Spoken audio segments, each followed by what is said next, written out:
Hi అండి, అందరికీ నమస్కారం.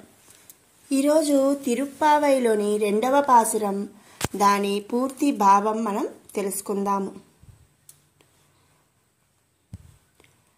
வையத்து வாழ்வீர்கள் நாமும் நம்பாவைக்கு செய்யும் கிரிசைகள் கேளீரோ பார்க்கடலுள் பையத்து என்ற பரமனடி பாடி நெய்யுண்ணோம் பாலுண்ணோம் நாட்காலே நீராடி மையிட்டெழுதோம் மலரிட்டு நாமுடியோம் செய்யாதன செய்யோம் தீக்குறளை சென்றோதோம் ஐயமும் பிச்சையும் ஆந்தனையும் కై కాటి ఉయ్యు మారెన్ని యుగందేలో రెంబావాయ్. మరి మొదటి పాసురంలో మనం నిన్న మనకి మోక్షాన్ని ప్రసాదించేవాడు ఆ పరమాత్మ ఒక్కడే అని చెప్పి తెలుసుకున్నాము. ఇక 2వ పాసురంలో వైయత్తు వాల్ వీర్గాల్, ఓ భాగ్యవంతులారా, దుఃఖముతో కూడుకున్నటువంటి ఈ సంసారంలో కూడా ఆనందాన్ని అనుభవిస్తున్న అదృష్టవంతురాలా, ఈ లోకం దుఃఖమయం కదా, ఆనందం ఎక్కడిది అంటే ఎప్పుడైతే మీ మనసు ఆ పరమాత్మ వైపు మళ్ళిందో అప్పుడే మీరు ఆనందంతో ఉన్నట్టు లెక్క అని చెప్పి గోదాదేవి చెప్తుంది. సాక్షాత్తు ఆ శ్రీకృష్ణ పరమాత్ముడే భూమి మీద అవతరించాడు. ఏ విధంగా మీరు మీ పాపములను పోగొట్టుకొని భగవంతుని చేరగలరో ఆ విధానాన్ని తెలుసుకోండి అని చెప్పి గోదాదేవి గోపబాలికలతో చెప్తుంది. మరి ఇంకా ఏం చెప్తుంది అంటే, నామం నం పావైకు, నోము చేయడానికి అంటే ఈ వ్రతం చేయడానికి కావలసినటువంటి విధానాలు చెప్తాను వినండి అంటూ ఈ పాసురంలో చెప్తుంది. అవి ఏంటి అంటే, సెయ్యుం కిరిసైగల్ కేళీరో, వినండి, మరి ఏం చేయాలో చెప్తాను, ఏమర్రా వింటున్నారా వినండి అంటూ గోదాదేవి చెప్తుంది. మరి గోదాదేవి ఈ వ్రతం చేయడానికి కావలసినటువంటి విధానాలు ఏం చెప్పింది అంటే, పార్కడలుల్ పైయెత్తు ఇండ్ర పరమన్ అడిపాడి, పార్కడలుల్ పాల సముద్రంలో, పై ఎత్తు శేషశయ్యపై, ఇండ్ర పరమన్ అడిపాడి యోగ నిద్రలో నిద్రిస్తున్నటువంటి ఆ స్వామి యొక్క ఆ పురుషోత్తముని యొక్క చరణాల మీద పాదాల మీద పడండి. మీకు ఎంత బాగా వస్తే, ఎంత చక్కగా పాడగలిగితే అంత చక్కగా పాడండి. మరి పాడుతూ వ్రతం చేయడానికి వెళదాం రండి అంటూ గోదాదేవి చెప్తుంది. మరి ఆయన పాల సముద్రంపై ఉండగానే ఆయన గురించి పాడితే అక్కడ ఆ తల్లి కూడా అంటే ఆ లక్ష్మీదేవి కూడా ఆ స్వామి పాదాలను ఒత్తుతూ ఉంటుంది కనుక ఆ సమయంలో చక్కగా పాడితే ఆ తల్లి అనుగ్రహం కూడా మనకి కలుగుతుంది.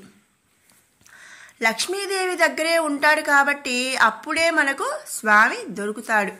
ఇప్పుడు మనం అందరం కలిసి ఆ శ్రీకృష్ణ నామాన్ని పాడుదాము అని అంటూ గోదా తల్లి గోపబాలికలతో చెప్తుంది. మరి తర్వాత ఇంకా ఏం చెప్పింది అంటే, నెయ్యున్నోం పాలున్నోం నాట్కాలే నీరాడి, నెయ్యున్నోం పాలున్నోం, నెయ్యి పాలు, నాట్కాలే తినము, నీరాడి అంటూ చెప్తుందనమాట. మరి బిడ్డ అడిగింది ఏదైనా సరే తల్లి ఇవ్వకపోతే ఆ పిల్లవాడు ఏం చేస్తాడు, మారాం చేస్తాడు. అలాగే ఎలా అయితే పిల్లవాడు మారాం చేస్తాడో అలుగుతాడో అలాగే మేము కూడా నెయ్యి తినము పాలు తినము అంటుందంట ఆ తల్లి. మరి మాకు మోక్షాన్ని ఇవ్వకపోతే మేము కూడా ఒక చిన్న పిల్లవాడిలాగా మేము మారాం చేస్తాం అలుగుతామంటూ నెయ్యి తినం పాలు తినమంటూ ఆ తల్లి చెప్తుంది. పాలు తినడం ఏమిటండి, మరి విడ్డూరం కాకపోతే గొల్లలు కదండి. మరి వాళ్ళ మనసు నిండా కూడా కృష్ణ పరమాత్మ నిండి ఉన్నాడు కాబట్టి వాళ్ళు ఏం మాట్లాడతారో ఏం చేస్తారో కూడా వాళ్లకు తెలియదన్నమాట. మనం పండగ వస్తే పాలు నేతితో కలిపి పిండి వంటలు చేసుకుంటాం కదా, అంచేత స్వామి మాకు కనిపించే వరకు కూడా మేము పిండి వంటలు తినము, నెయ్యి పాలు పాల పదార్థాలు ఏవి కూడా వాడము అని చెప్తుందంట ఆ అండాల తల్లి. మరి ఎలా అయితే అంటే పిల్లలు మనం చూస్తూ ఉంటాం కదా, ఏదైనా కావాల్సింది ఇవ్వనప్పుడు మేము అన్నం తినము, మేము ఆ పని చేయము ఈ పని చేయమని ఎలా అయితే మారాం చేస్తారో, ఇక్కడ ఆండాళ్ తల్లి గోపబాలికలతో మరి ఇలా మారాం చేస్తాము అంటూ శ్రీకృష్ణుడి దగ్గర చెప్తుంది. మరి ఇంకా ఏం చెప్తుందండి? మయ్యుట్టు ఎళుదోం మలరిట్టు నా ముడియోం అంటే మేము కళ్ళకు కాటుక పెట్టుకోం, తలలో పూలు ముడుచుకోమని అంటుంది. ఎందుకట? భగవంతుడు తనకు దూరంగా ఉన్నప్పుడు, మన మీద అనుగ్రహం లేనప్పుడు మనకి ఇంకా ఏ విషయాల్లోనూ కూడా ఆసక్తి ఉండదు అని చెప్పి ఆ తల్లి చెప్తుంది. చెయ్యాదల చెయ్యోం తీక్కురలై సెండ్రు ఓదోం మరి ఏది చేయాలో అది చేస్తాం, ఏది చేయకూడదో అది చెయ్యం.